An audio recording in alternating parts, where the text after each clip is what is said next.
Thomas Bradley wiped the sweat from his forehead with the back of his hand, leaving a streak of dust across his temple.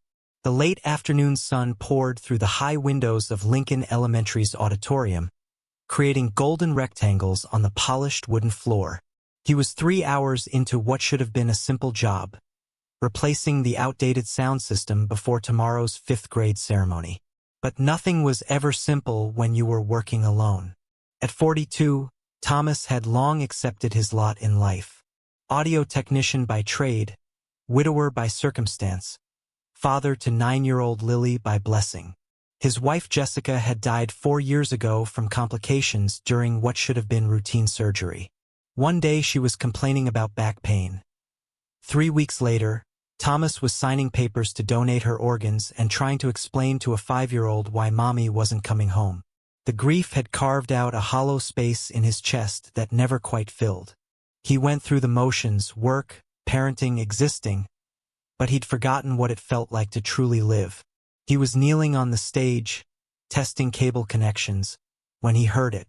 A sound so soft he almost missed it beneath the hum of the building's ventilation system.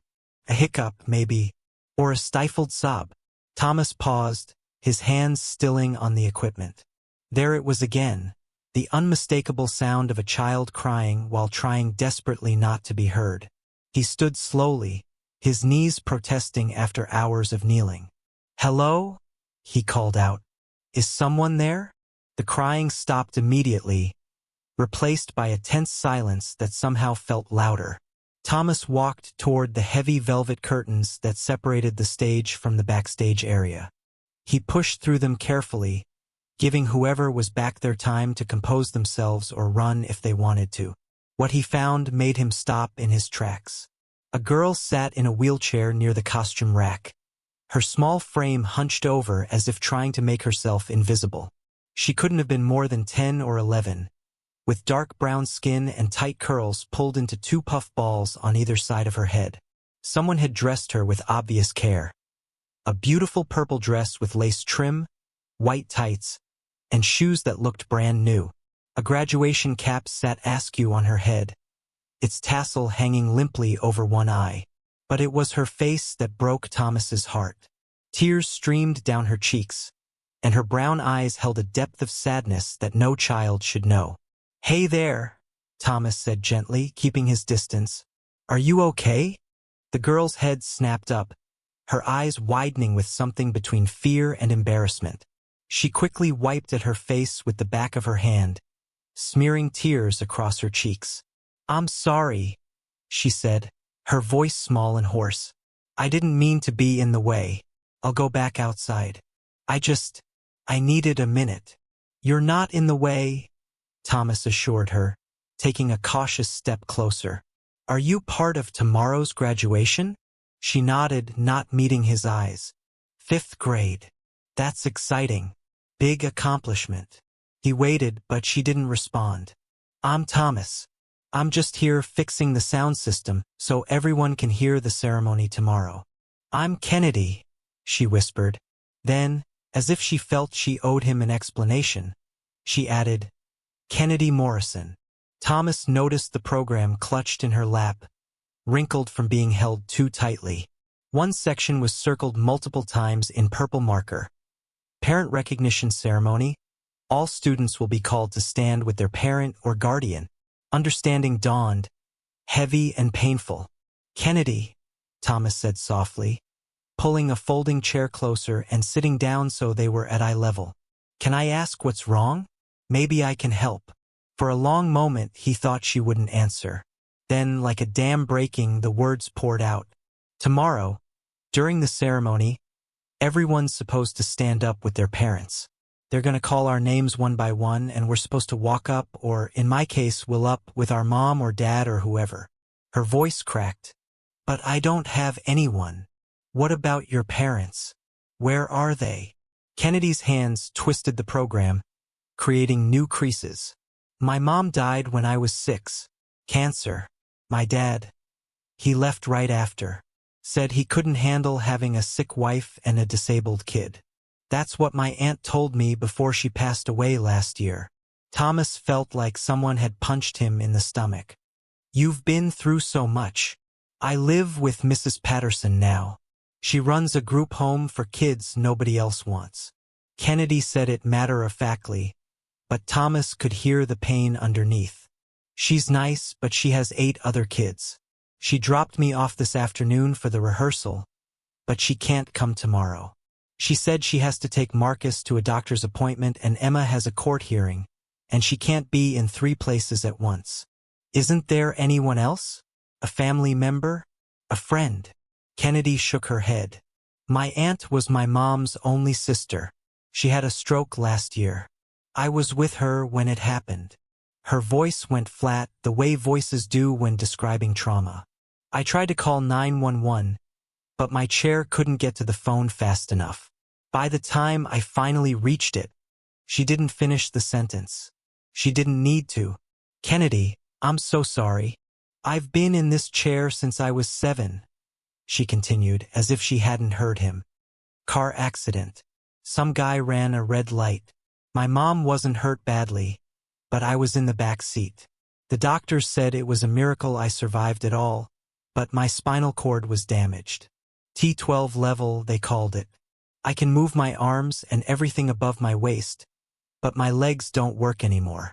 She looked up at him then, and Thomas saw something that shattered him.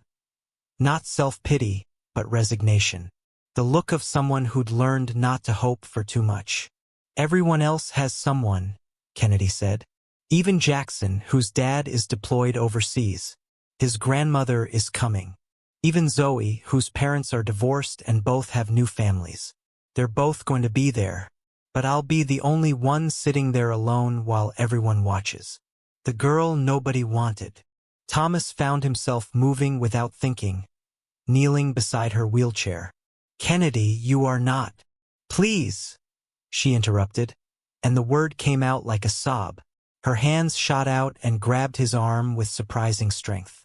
Please, can you do something for me? What do you need? Kennedy took a shuddering breath, and when she spoke, her voice was barely above a whisper. Could you be my dad? Just for tomorrow. Thomas froze. The question hung in the air between them, impossible and heartbreaking.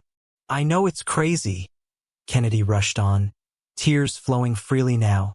I know you don't know me. You're just here to fix the speakers. But you have kind eyes. You remind me of how my mom used to describe my dad before he left, before everything went wrong. And I can't be the only one without anyone. I can't. Her grip on his arm tightened. I won't ask for anything else. You don't have to take pictures or stay for the whole thing. Just when they call my name, could you please stand next to me? So everyone doesn't look at me with pity? So just for one moment, I can feel like I matter to someone. Thomas felt tears burning in his own eyes. This child, this brave, broken, beautiful child, was begging a stranger to pretend to care about her for a few minutes because she'd learned that actual caring was too much to hope for.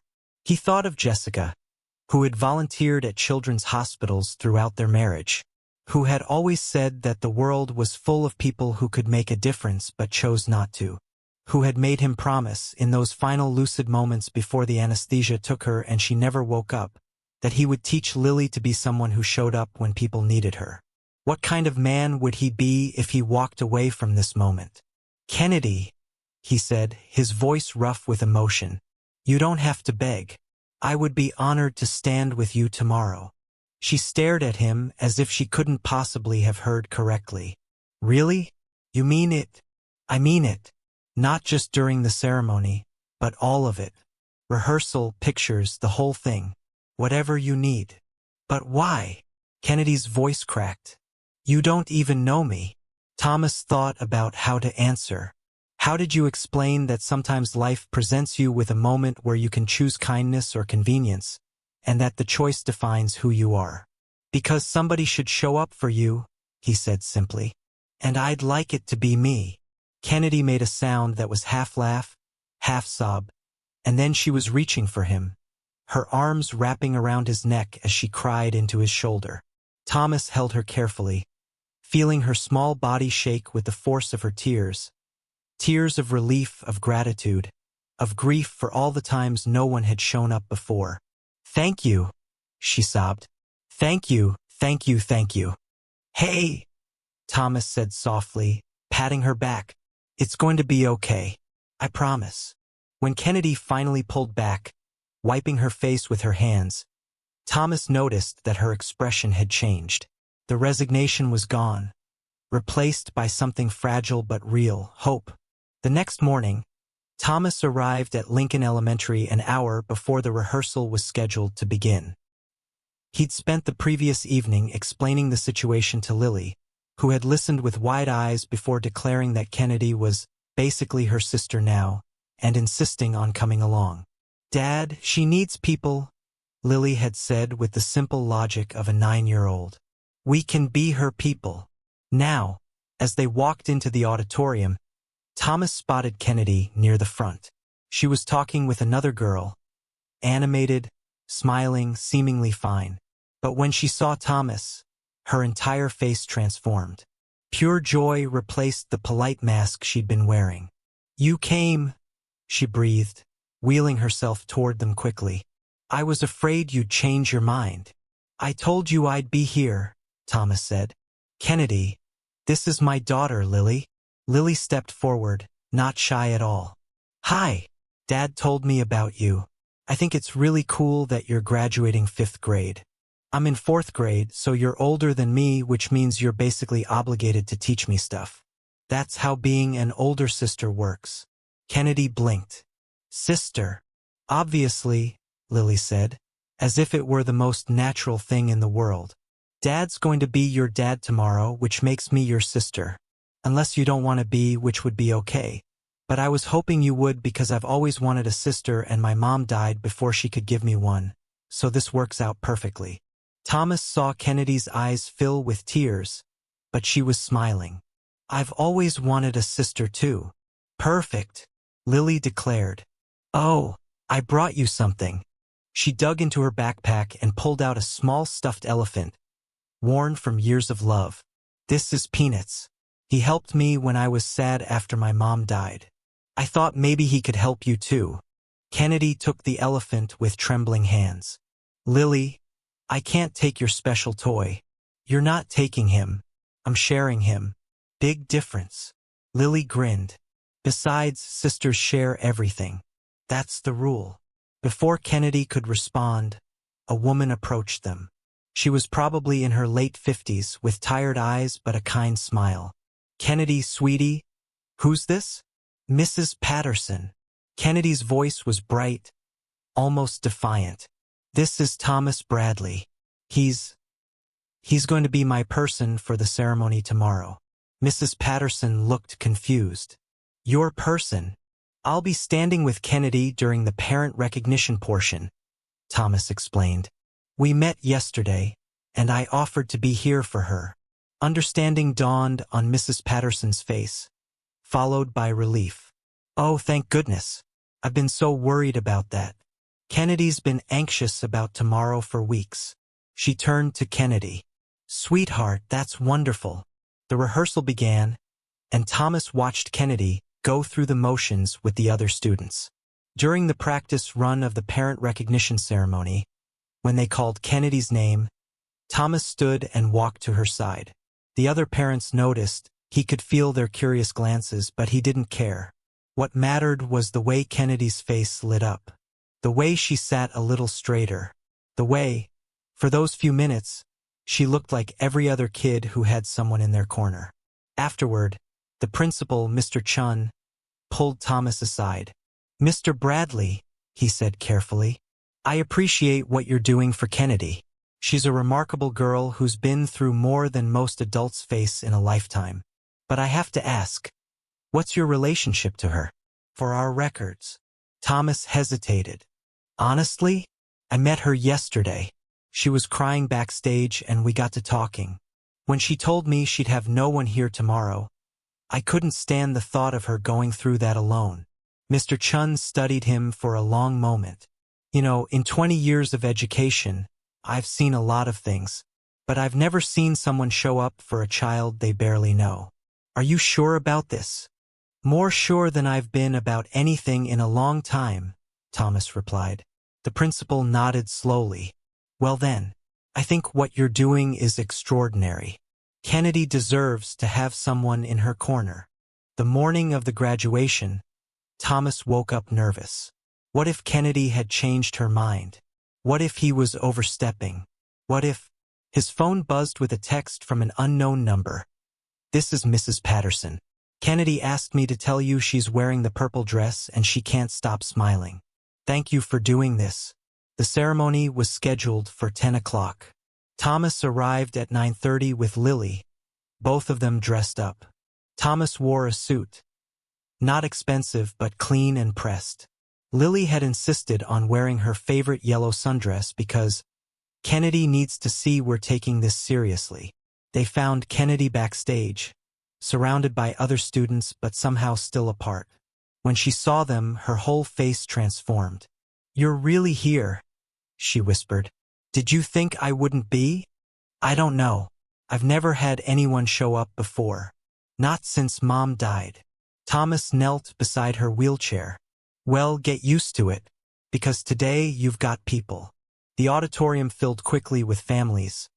Parents, grandparents, siblings, all dressed up and carrying cameras. Thomas felt the weight of what he was doing settle over him. This wasn't just about a ceremony. This was about showing a child that she mattered. The ceremony began with speeches and musical performances.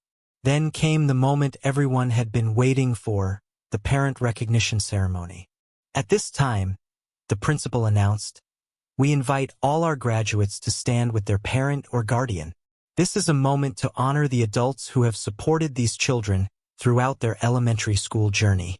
The auditorium filled with movement as parents stood and joined their children. Thomas caught Kennedy's eye and saw the fear there, the old familiar fear of being left alone. He stood up immediately and walked to her side. "Kennedy Morrison," the principal called. Thomas placed his hand gently on the back of Kennedy's wheelchair as she wheeled herself forward to the designated spot. He didn't push. Kennedy was fiercely independent about her mobility. But his hand stayed there, a silent statement of presence and support. As they took their place, Thomas became aware of the auditorium going quiet. People were staring. He heard whispers. "Who's that? I've never seen him before. Is that her father?" Let them wonder, Thomas thought. Let them talk. What mattered was Kennedy. And Kennedy was standing tall, well, sitting tall, with her head high and a real smile on her face. Not the polite mask from yesterday, but genuine happiness. The ceremony continued with each student-parent pair being recognized. When it was Kennedy's turn for a photo, Thomas stood proudly beside her wheelchair. The photographer hesitated, then said, "This is beautiful. Say cheese." They smiled. The flash went off, and Thomas knew that whatever happened next, Kennedy would have this moment.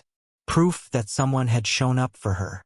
After the ceremony, families milled around taking pictures and celebrating. Thomas stayed close to Kennedy, Lily chattering away about how amazing Kennedy's speech had been when she'd received her Academic Excellence Award. "You didn't tell me you were getting an award," Thomas said. Kennedy ducked her head shyly. "It didn't seem important." "Are you kidding? That's huge." A woman approached them, one of the other parents Thomas had noticed during the ceremony. "Excuse me," she said. "I'm Rebecca Chun, Principal Chen's wife. I just wanted to say what you did today was beautiful. My husband told me the story." "Thank you," Thomas said, feeling awkward with the attention. "Kennedy," Rebecca continued, "your mother would be so proud of you. I knew her, we volunteered together at the hospital. She talked about you constantly. How smart you were. How brave." Kennedy's eyes filled with tears. "You knew my mom?" "I did. She was wonderful. And she'd be so happy to see you have someone here for you today." Rebecca smiled at Thomas. It takes a special person to show up for a child who isn't theirs. As Rebecca walked away, Kennedy was quiet for a long moment. Then she looked up at Thomas with an intensity that made his breath catch. "Can I ask you something?" she said softly. Of course. What you said yesterday about being here for all of it, not just the ceremony. Did you mean it? Thomas knelt beside her wheelchair again, a position that was becoming familiar. I meant every word. Then, Kennedy took a shaky breath. Would you want to keep being my dad? Not just for today, but for real. The question hung in the air, enormous and impossible and somehow perfect. Thomas felt Lily grab his hand, squeezing tight. When he looked at his daughter, she was nodding enthusiastically. Kennedy, Thomas said carefully, are you asking what I think you're asking? I know it's crazy, Kennedy said quickly, the words tumbling out. I know you barely know me, but you're the first person who's shown up for me since my aunt died. You're the first person who's made me feel like I matter in so long. And Lily already said I could be her sister, and I've always wanted a sister and… Kennedy, Thomas interrupted gently. Take a breath. She did, her chest heaving with emotion. You're right that I barely know you, Thomas continued. But here's what I do know. You're smart, brave, and kind. You've survived things that would break most adults. You deserve to have a family who shows up for you. Not just today, but every day. So, is that a yes? Thomas thought about Jessica, about the promise he'd made to teach Lily to be someone who helps. He thought about the hollow space in his chest that had been there since his wife died. He thought about how, for the first time in 4 years, he'd felt something other than grief. He'd felt purpose. It's a yes to exploring the possibility, he said carefully. Adoption is complicated, Kennedy. There are legal processes, home studies, lots of requirements. But if you're serious about this, then I'm serious about trying. Kennedy launched herself out of her wheelchair and into his arms so suddenly that Thomas nearly toppled over. She was sobbing again, but these were happy tears. Thank you, she said between sobs. Thank you for seeing me, for not walking away. Thomas held her tightly, feeling Lily join the hug from the other side. And in that moment, surrounded by the noise of the celebrating families, Thomas realized something profound. He'd come here to fix a sound system. Instead, he'd found the missing piece of his family. The adoption process was even more complicated than Thomas had anticipated. There were background checks, home studies, interviews, and mountains of paperwork. But through it all, Kennedy remained hopeful. Mrs. Patterson was supportive but cautious. Mr. Bradley, she said during their first official meeting, Kennedy has been disappointed so many times. I need to know you're serious about this. I've never been more serious about anything, Thomas replied. They established a visitation schedule. Thomas and Lily would come to the group home 3 times a week for dinner and homework time. On weekends, Kennedy would visit their house, gradually getting used to the space and the routine. The first dinner at the group home was chaotic. 8 other kids, all with their own stories and needs, crowded around the table. But Kennedy seemed to glow, proud to introduce her family to everyone. One of the younger boys, maybe 6 years old, asked, "Are you Kennedy's real dad?" Thomas paused, choosing his words carefully. "I'm going to be her dad in every way that matters. Sometimes families are made by biology, and sometimes they're made by choice. Kennedy and I chose each other." The boy seemed satisfied with this answer. The home visits were equally important. Kennedy's first time at Thomas's house, she was quiet, taking everything in. It was a modest 2-story home in a decent neighborhood. Not fancy, but comfortable. The downstairs bathroom is already accessible, Thomas explained. My mom lived with us after Jessica died, and she had mobility issues. I'll need to make some modifications upstairs, but we can work on that. Kennedy wheeled through the space slowly, her hands trailing along the walls as if testing whether this could really be real. When she reached the room Thomas had prepared for her, painted purple at Lily's insistence, with a specially lowered desk and accessible closet, she stopped. "This is for me," she whispered. "If you want it," Thomas said. "We can change anything you don't like." Kennedy didn't respond.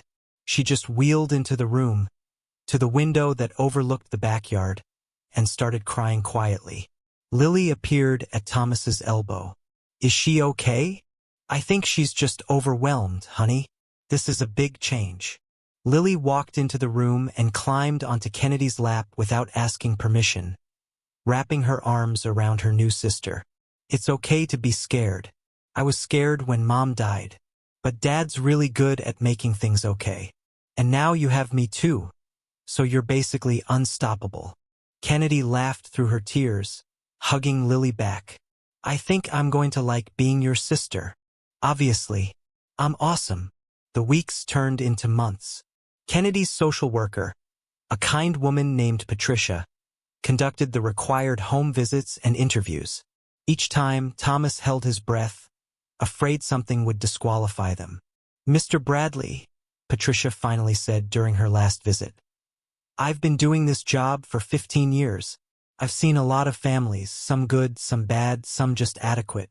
But what you've built here with Kennedy and Lily is special. The way they interact, the way Kennedy has blossomed, the way your whole family has embraced her. This is what adoption should look like. So we're approved?" Patricia smiled. "Pending final court approval, yes. Congratulations." The courthouse was intimidating, all marble floors and echoing hallways. Kennedy was nervous, her hands gripping the armrests of her wheelchair so tightly her knuckles were white. "What if the judge says no?" she whispered to Thomas. "Then we'll appeal and try again," he said firmly. "But Kennedy, look at me. This judge is going to see what everyone else sees. A brave, brilliant girl who deserves a family, and a family that's already fallen in love with her." The judge, Ana Rodriguez, was a stern-looking woman in her 60s. She reviewed the file in silence while Thomas, Kennedy, Lily, and their lawyer waited. Finally, she looked up. "Mr. Bradley," she said, "tell me about the day you met Kennedy." Thomas recounted the story, the crying behind the curtain, Kennedy's request, his decision to show up. As he spoke, he saw the judge's expression soften slightly. "And Miss Kennedy," the judge turned to her, "why do you want Mr. Bradley to adopt you?" Kennedy straightened in her wheelchair. "Because he sees me, Your Honor. Not my chair, not my disabilities, not the sad story of how I ended up in foster care. He sees me, and he showed up when nobody else did. He's taught me that I'm worth showing up for." She paused, gathering courage. "I know I come with complications. I need physical therapy and doctor appointments and special equipment. I know I'm not the easy choice, but Mr. Bradley and Lily, they don't see me as complicated. They just see me as family." The judge was quiet for a long moment. Then she signed the papers. "Adoption granted. Kennedy Morrison is now legally Kennedy Morrison Bradley. Congratulations to your family." The courtroom erupted in applause. Mrs. Patterson was there, crying happy tears. Patricia, the social worker, was grinning. Lily was jumping up and down, shouting, "She's officially my sister." But the best moment was when Kennedy looked at Thomas and whispered, "Dad, yeah, sweetheart, thank you for not walking away." Thomas pulled her into a hug, not caring that they were in a courtroom, not caring that people were watching. "Thank you for asking me to stay." Kennedy is 14 now, thriving in 8th grade. She's at the top of her class in science and mathematics, with aspirations of becoming a biomedical engineer. The wheelchair is still part of her life, but it doesn't define her anymore. She's learned to advocate for accessibility, speaking at school board meetings about the need for ramps and elevators. She started a peer support group for other students with disabilities. She's even begun competing in wheelchair basketball, surprising everyone, including herself, with her natural athleticism. Lily, now 12, is fiercely protective of her sister and has become an advocate in her own right. The two of them are inseparable, despite the normal sisterly squabbles about borrowed clothes and bathroom time. Thomas still works as an audio technician, but he's cut back his hours to be more present for his daughters. He coaches Kennedy's wheelchair basketball team and never misses Lily's volleyball games. Last week, Kennedy gave a speech at Lincoln Elementary's graduation, now as a guest speaker, not a graduate. She stood before the fifth graders, sat in her wheelchair, but you know what I mean, and told them about the power of showing up. 3 years ago, she said, I sat backstage at my own graduation, convinced I was alone in the world. I begged a stranger to pretend to be my dad for a few hours, because I thought that was the best I could hope for. She paused, looking at Thomas in the audience. But that stranger didn't just show up for a few hours. He showed up forever. And he taught me something important. Family isn't about biology. It's about choice. It's about showing up, even when it's inconvenient. Especially when it's inconvenient. The auditorium was silent, every parent and student hanging on her words. So here's my challenge to you, Kennedy continued. Look around. See the people who need someone to show up. Be brave enough to ask for help when you need it, and brave enough to give help when you can. Because you never know. That one moment of kindness might change everything. After the speech, a mother approached Thomas. My daughter has cerebral palsy, she said quietly. We've been considering foster care, but I was afraid we couldn't handle a child with special needs on top of her. Your story gave me courage. We're starting the process next week. This happened often now. Their story had spread, inspiring other families to open their hearts to children with disabilities.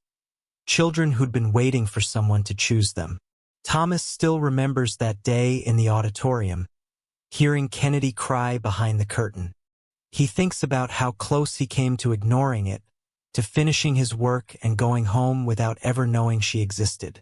Sometimes the most important moments in life come disguised as ordinary ones. A routine work day, a child's quiet tears, a simple question, could you be my dad? Kennedy's question changed 2 lives, hers and Thomas's. But really, it changed 3 lives. Because Lily gained more than a sister. She gained proof that her family could grow beyond loss, that love doesn't divide when you share it, it multiplies. Now, when people ask Thomas about the adoption, he tells them the truth. I didn't save Kennedy. We saved each other. She gave me a reason to feel something other than grief. She taught Lily about compassion. She reminded me that life isn't over when you lose someone you love. Sometimes it's just beginning again in a different way. And Kennedy, when people ask her about being adopted, she smiles and says, I used to think I was unlucky, but now I know I was just waiting for the right family. The one that would see me in a backstage corner, crying alone, and decide that I was worth showing up for. She always adds, everyone deserves someone who shows up. Sometimes you just have to be brave enough to ask. And sometimes you have to be brave enough to say yes. Their story isn't unique. There are thousands of children in foster care right now, waiting for someone to choose them. Children with disabilities, children with trauma, children who've learned not to hope for too much because disappointment hurts less when you expect it. But every story like Kennedy and Thomas's proves something important. Love doesn't require perfection. It requires presence. It requires the willingness to show up, to stay, to choose family even when it's complicated. 3 years ago, Thomas Bradley was just a man fixing a sound system. Kennedy Morrison was just a girl crying behind a curtain. Today, they're proof that sometimes the most beautiful families are the ones that form in the most unexpected moments. All it took was 6 words, could you be my dad? And one answer, yes. If this story touched you, remember, there are children waiting right now for someone to choose them. Maybe that someone is you.